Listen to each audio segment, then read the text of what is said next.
حضرت ابو ہریرہ رضی اللہ عنہ سے روایت ہے، انہوں نے فرمایا رسول اللہ صلی اللہ علیہ وآلہ وسلم نے کبھی کھانے میں عیب نہیں نکالا، اگر پسند ہوتا تو کھا لیتے ورنہ چھوڑ دیتے۔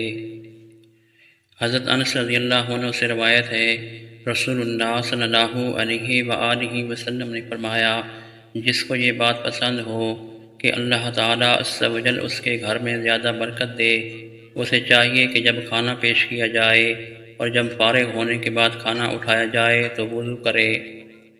حضرت ابو جحیفہ وہب بن عبداللہ رضی اللہ عنہ سے روایت ہے، رسول اللہ صلی اللہ علیہ وآلہ وسلم نے فرمایا، میں ٹیک لگا کر نہیں کھاتا۔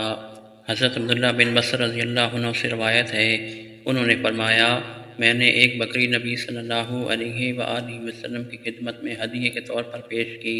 رسول اللہ صلی اللہ علیہ وآلہ وسلم گھٹنوں کے بل بیٹھ کر کھانے لگے۔